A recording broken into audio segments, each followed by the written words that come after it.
The moment I heard Ryan laugh at my funeral, I knew I'd been a fool. I was standing there, or rather my consciousness was hovering, watching my own memorial service from somewhere between life and death. My body lay cold in that expensive mahogany casket my parents had bankrupted themselves to afford, and there he was. Ryan Mitchell, my husband of 5 years, the man I'd sacrificed everything for, standing in the back corner with his phone pressed to his ear, barely suppressing his amusement. "Yeah, it's finally done," he whispered, not even trying to hide his smirk. "The insurance money hits next week. 2 million. No, she never suspected a thing." My heart, if I still had one, shattered into 1,000 pieces.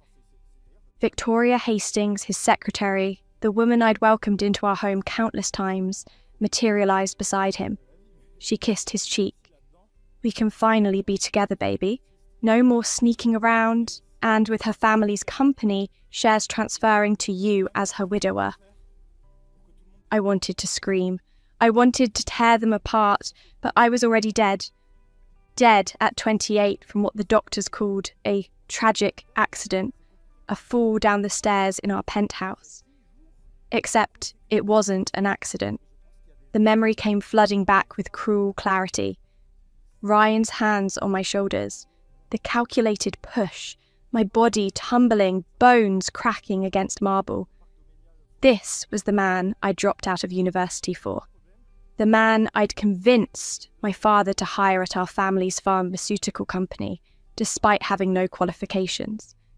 The man I'd stood by when everyone, my parents, my best friend Emma, my colleagues, warned me he was using me.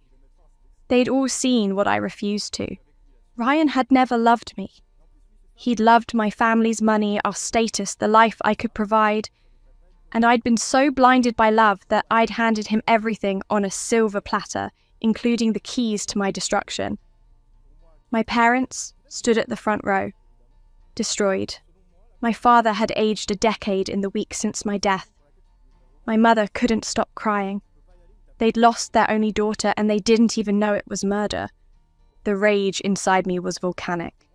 As I watched Ryan check his watch, impatient for my funeral to end, so he could celebrate his windfall, something inside me rebelled against death itself. I couldn't accept this. I wouldn't. If I could do it again, I thought desperately, I would never make the same mistakes. I would see him for what he truly is. I would protect my family. I would destroy him before he destroys me. The world went white. I woke up gasping, my heart hammering against my ribs. Sunlight streamed through pink curtains I hadn't seen in over a decade. I bolted upright, my hands flying to my face, my arms, my body. Young, smooth, unmarked by the years of stress and manipulation. My eyes landed on the calendar on my wall. September the 15th, 2015. Impossible. I was 18 again. Back in my childhood bedroom, back in my senior year of high school. The memories of my past life remained crystal clear. Every betrayal, every manipulation, every moment of stupidity that had led to my death. But here I was, given an impossible second chance. A knock on my door made me flinch. "Lily, you're going to be late for school!" My mother's voice. Young, vibrant, alive, not broken by grief. Tears streamed down my face. She was alive. Dad was alive. I was alive. And I knew exactly what today was. Today was the day I was supposed to slip a love letter into Ryan Mitchell's locker. The beginning of everything. In my previous life, Ryan had found that letter, sought me out, and spent 6 months courting me with practiced charm. By the time I graduated, I was so in love that I'd rejected my acceptance to Cambridge University to stay with him. That single decision had set everything in motion. Not this time. I looked at my desk where the letter sat. Pages of embarrassing, heartfelt confessions I'd spent weeks writing. In my past life, I'd thought it was romantic. Now I saw it for what it was. The first link in the chain that would bind me to my murderer. I grabbed the letter, my hand steady despite the emotions churning inside me. Today, I would change everything. The halls of Westwood Academy buzzed with the familiar chaos of teenage life. Designer backpacks, the latest phones, clusters of students laughing and gossiping. I'd forgotten how young everyone looked, how trivial their concerns seemed. But I wasn't here to reminisce. I was here for war. I spotted him immediately, Ryan Mitchell, leaning against his locker with that calculated bad boy slouch that had once made my heart race. Dark hair artfully tousled, leather jacket despite the school's dress code, that smirk that promised danger and excitement. Now I saw through it all. The jacket was a knockoff. His confidence was compensation for coming from the poorest family in our elite private school. And that dangerous edge, it wasn't rebellion. It was predatory calculation. He was already scanning the hallway, eyes lingering on girls from wealthy families. Even at 18, he'd been hunting for his meal ticket. Emma Chen. No, I couldn't use that name. Emma Brooks rushed up to me, her face bright with excitement. Did you do it? Did you give him the letter? Emma, my best friend, who'd tried so hard to warn me about Ryan. In my previous life, I'd cut her off when she refused to support my relationship with him. She'd tried to come to my wedding anyway, but Ryan had her removed from the guest list. I found out years later that she'd tried to visit me dozens of times, but Ryan always turned her away, isolating me from everyone who cared. I looked at her now, 17, loyal, with nothing but love for me in her eyes, and felt my throat tighten. No, I said firmly, I'm not giving it to him. Emma's eyes widened. What? But you've been talking about this for weeks. You said Ryan was... A mistake, I cut her off. He's exactly the kind of guy my parents warned me about, and I'm not interested. The lie came easily. In truth, I was very interested in Ryan Mitchell, just not in the way he expected. Emma looked shocked but relieved. She'd never liked Ryan, even back then. Oh, thank God. Lily, I was so worried. There's something off about him. The way he looks at you, it's not romantic. It's like he's calculating something. Smart girl. She'd seen it all along. You're right, I told her, linking my arm through hers. Come on, let's get to class. And Emma, thank you for always looking out for me. She beamed, confused but happy. As we walked past Ryan's locker, I felt his eyes on me. He'd noticed my attention before. I'd been obvious in my past life, always finding excuses to walk by, to catch his eye. He'd been waiting for that letter, waiting to sink his hooks into the richest girl in school. I didn't even glance his way, but Ryan Mitchell didn't give up easily. By lunch, he'd accidentally bumped into me in the cafeteria. Hey, watch it. Oh! He flashed that rehearsed smile, the one I'd once thought was spontaneous. Sorry, you're Lily Jiang, right? From AP Calculus? I looked at him with cold assessment. I know who you are, Ryan, and I know what you want. His smile faltered for just a fraction of a second. What I want? You're looking for a rich girlfriend, I said bluntly, keeping my voice low enough that only he could hear. Someone whose family can give you the life you think you deserve. You've already tried with Jessica Thompson. She turned you down because her parents ran a background check. Now you're targeting me. The mask slipped. His eyes went hard and calculating. This was the real Ryan, the one I'd only seen in glimpses during our marriage, usually right before he undermined me. That's quite an accusation, he said smoothly, but I could see him reassessing me. It's the truth, I replied. And here's another truth. It's never going to happen. Stay away from me and my family. I walked away, leaving him standing there, his expression caught between confusion and rage. Emma caught up with me, eyes wide. Oh my God, what just happened? What did you say to him? I told him I'm not interested. I smiled at her, and I meant it. If I thought that one confrontation would end things, I was naive. Ryan Mitchell had built his entire high school strategy around landing me, and he didn't adjust plans easily. Over the next few weeks, he tried everything. The accidental encounters, the study group invitations, the sob story about his difficult family situation that was designed to trigger my empathy. In my past life, these tactics had worked beautifully. This time, I saw every manipulation for what it was. What I didn't expect was how desperate he'd become. One afternoon, I found him waiting by my car, the Mercedes my parents had given me for my 18th birthday. "We need to talk," he said, his charm completely abandoned. "No, we don't." "You're making a mistake." His voice was tight with barely controlled anger. "I could be good for you, Lily. I could make you happy." "You could make yourself rich, you mean?" I unlocked my car. "I'm not interested in being anyone's meal ticket, Ryan. Find someone else." His hand shot out and grabbed my wrist. "You think you're so much better than me because you were born with money? You don't know what it's like to have nothing, to watch your parents struggle while people like you throw away more in a month than my family earns in a year." For a moment, just a moment, I felt a flicker of sympathy. Then I remembered his laughter at my funeral, his hands pushing me down the stairs, the way he'd destroyed my parents. I yanked my wrist free. "Your circumstances don't give you the right to use people, and they definitely don't give you the right to touch me without permission." "You're going to regret this," he said quietly. "Everyone thinks you're so perfect, so untouchable.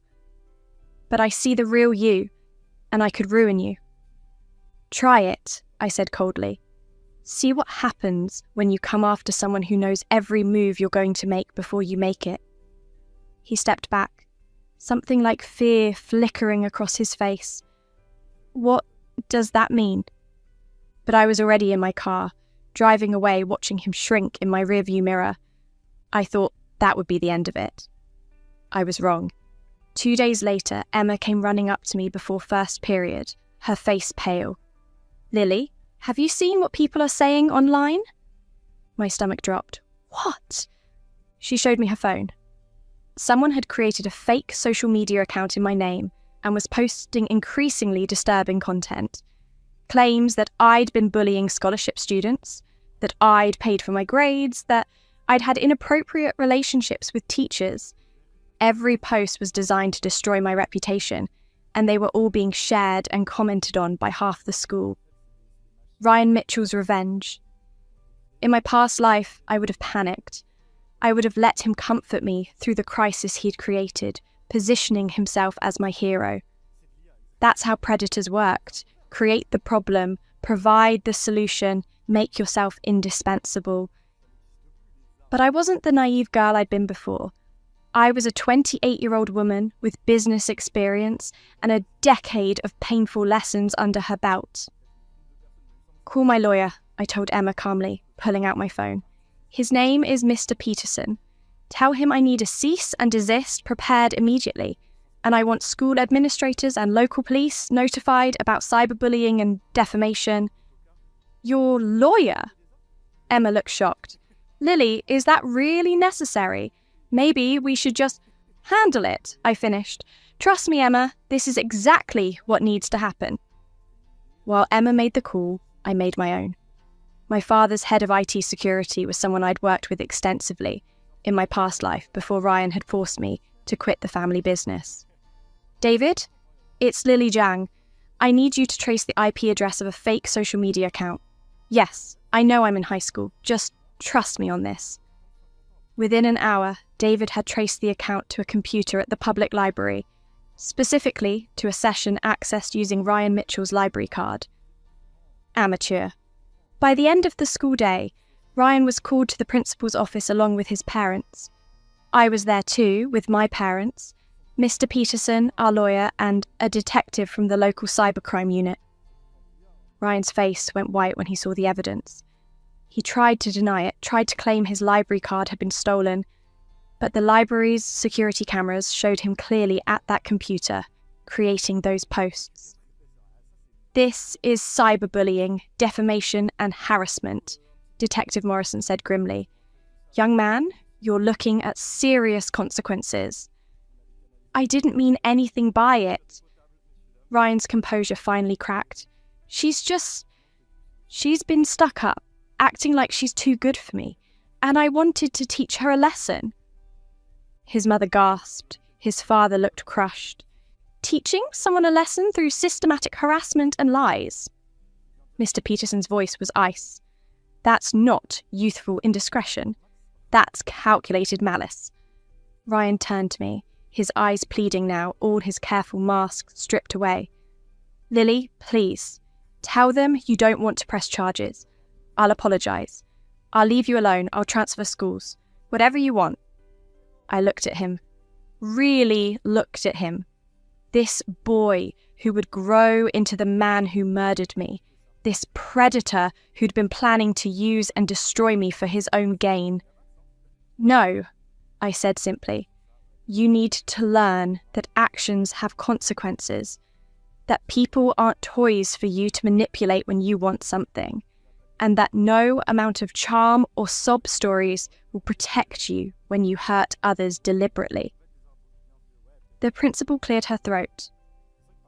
"Mr. Mitchell, you're suspended pending a full investigation. If the charges stand, you'll likely be expelled and face criminal prosecution as a minor." As Ryan was led away, he turned back to me one last time. The look in his eyes wasn't apologetic anymore. It was pure hatred. Good. Let him hate me from a distance. Let him learn that I wasn't prey, but the situation wasn't over. Not quite. 3 days later, Ryan's mother showed up at my house. She was a tired-looking woman in her 40s, wearing a worn coat and clutching a purse that had seen better days. My mother answered the door, and I heard Mrs. Mitchell's voice carrying up to my room. "Please, Mrs. Zhang, I just need 5 minutes with Lily. Ryan made a terrible mistake, but he's not a bad boy.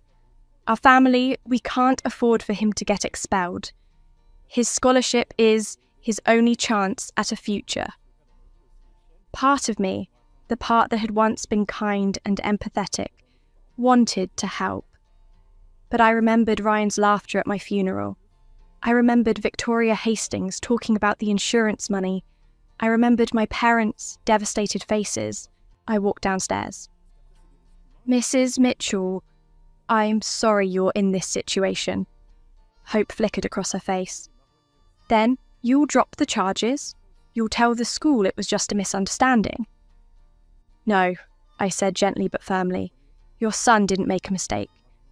He made a choice. He chose to create fake accounts. He chose to spread lies about me. He chose to try to destroy my reputation because I refused to date him. Those weren't accidents. They were calculated attacks." "He's just a boy," she pleaded. "One mistake shouldn't ruin his entire life." "And I'm just a girl," I replied. "Why should his one mistake be allowed to ruin mine? Why is his future more important than mine?" Mrs. Mitchell had no answer for that. "I'm sorry your son is facing consequences," I continued. "I really am. But maybe this will teach him something important before he hurts someone even worse in the future. Sometimes the kindest thing you can do for someone is let them face the full weight of their choices." As she left, I felt Emma's hand slip into mine. She'd been standing in the doorway, listening to everything. "That was hard," she said softly. "Yes." I squeezed her hand. "But necessary." 3 weeks later, I stood in the school auditorium for an emergency assembly. Principal Davies looked grave as she addressed the student body. "I want to talk to you all about cyberbullying, harassment, and the serious consequences of online behaviour," she began. The investigation had uncovered more than just Ryan's attacks on me. Once they started looking, they found a pattern. He'd targeted other girls too, girls who'd rejected him or who he perceived as threats. Jessica Thompson, the girl who turned him down before me, had been receiving anonymous threatening messages for months. A scholarship student named Priya Kumar had been tormented with classist attacks after she'd outscored him on a math test. There were 5 victims in total. Ryan Mitchell wasn't just a gold digger. He was a systematic abuser who'd been flying under the radar because his victims had been too scared or embarrassed to come forward. Until now. Ryan Mitchell has been expelled, Principal Davies announced. Furthermore, due to the severity and patterns of his behaviour, he's been charged with multiple counts of cyberstalking and harassment. He will not be returning to Westwood Academy. The auditorium erupted in whispers. I sat quietly, Emma on one side and Priya on the other. We'd all given our statements. We'd all stood together. After the assembly, Jessica approached me hesitantly. "Lily, thank you. I was too scared to report what he'd been doing to me. When I heard you'd pressed charges, I finally found the courage to come forward too." "Thank me?" I shook my head. "You're the brave one. Speaking up is always harder than staying silent." "Will you tell us something?" Priya asked quietly. "How did you know? How did you see through him so quickly when the rest of us took so long?" I thought about my answer carefully. I guess I just asked myself, if someone truly cared about me, would they respect my no? Would they accept my boundaries? Or would they push, manipulate, and punish me for having my own thoughts and feelings? Ryan failed every one of those tests, Jessica said softly. Yes, he did. A month later, I finally did something I'd been putting off. I opened the shoebox at the back of my closet and pulled out that stupid love letter. The one I'd written to Ryan Mitchell in my past life. The one that had started everything. I read it now, cringing at the desperate, naive words. The way I'd poured out my heart to someone I barely knew, someone who'd never deserved a single word of affection. Then I tore it up slowly, deliberately, watching each piece flutter into my trash can like ash from a fire. But that wasn't enough. I pulled out my journal, the one I'd been keeping since my rebirth, and began to write a new letter. Not to Ryan, but to myself. Dear past Lily, you thought love meant sacrifice. You thought if you just gave enough, tried enough, loved enough, he would cherish you. You thought making yourself smaller would make him love you more. You were wrong. Love isn't sacrifice, it's partnership. It isn't diminishment, it's growth. And real love never asks you to destroy yourself to prove your worth. You deserved better than Ryan Mitchell. You deserved someone who celebrated your success instead of feeling threatened by it. Someone who encouraged your education instead of sabotaging it. Someone who protected you instead of plotting your murder. But most importantly, you deserved to love yourself enough to walk away the first time someone disrespected you. I'm living the life you should have lived. I'm going to Cambridge. I'm going to take over the family business. I'm going to be successful and happy and free. And if I ever find love again, it will be with someone who adds to my life instead of subtracting from it. Someone who sees my strength as beautiful, not threatening. This is your second chance, and I promise you, I won't waste it. Love, future Lily. I closed the journal and looked at myself in the mirror. 18 years old, with the wisdom of 28 and a future that was entirely my own. 6 months later, I received my acceptance letter from Cambridge University. Full scholarship, early admission to their business programme. Emma got into Columbia. We planned to visit each other during holidays, to stay best friends despite the distance. My parents were proud beyond words. My father even started teaching me about the pharmaceutical business, preparing me to take over someday. And Ryan Mitchell? The last I heard, he'd moved to another state with his family. The charges had resulted in probation and mandatory counselling. His scholarship was revoked. His future, the one he'd tried to build on the backs of vulnerable girls, was in ruins. I should have felt guilty, but I didn't. I felt free. One afternoon, I was cleaning out my locker before graduation when I found something wedged in the back. A small envelope, yellowed and worn. I opened it and my breath caught. It was the original love letter, the real one from my past life. Somehow it existed here, in this timeline, though I'd never delivered it. A reminder, a warning, a symbol of everything I'd escaped. I walked out to the school courtyard, where a small group of students had gathered for a pre-graduation bonfire, a tradition of burning old papers and homework to celebrate freedom. Emma saw me approaching and grinned.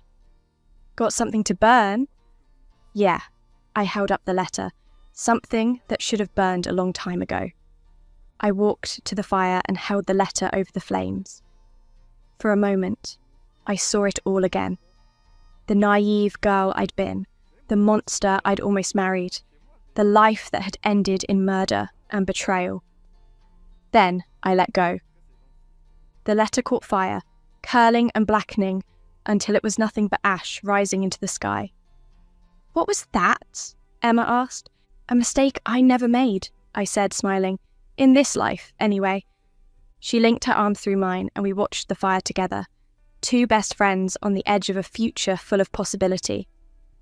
I'd been given an impossible gift, a second chance at life, and I'd used it not just to save myself, but to stop a predator before he could destroy anyone else.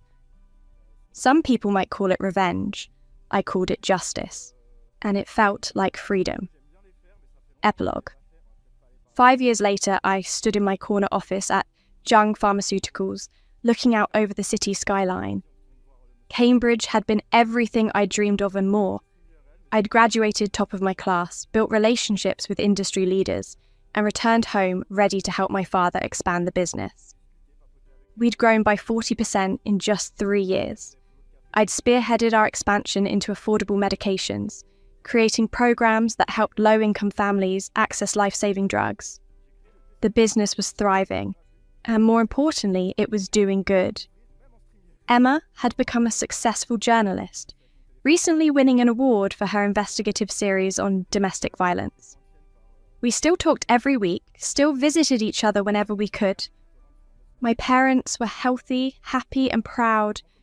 Everything I'd fought for in my past life and failed to protect was safe in this one. As for Ryan Mitchell, I'd stopped following his story years ago. He wasn't worth my energy or attention. But Emma had sent me a news article a few months back. Ryan had been arrested again, this time for insurance fraud in a different state. Some people never learned, but I had. I'd learned that the greatest revenge wasn't destroying your enemy. It was building a life so full, so successful, so joyful that they became irrelevant. It was protecting the people you loved and stopping predators before they could hurt others. I'd learned that second chances were precious, that intuition should be trusted, and that being kind didn't mean being weak.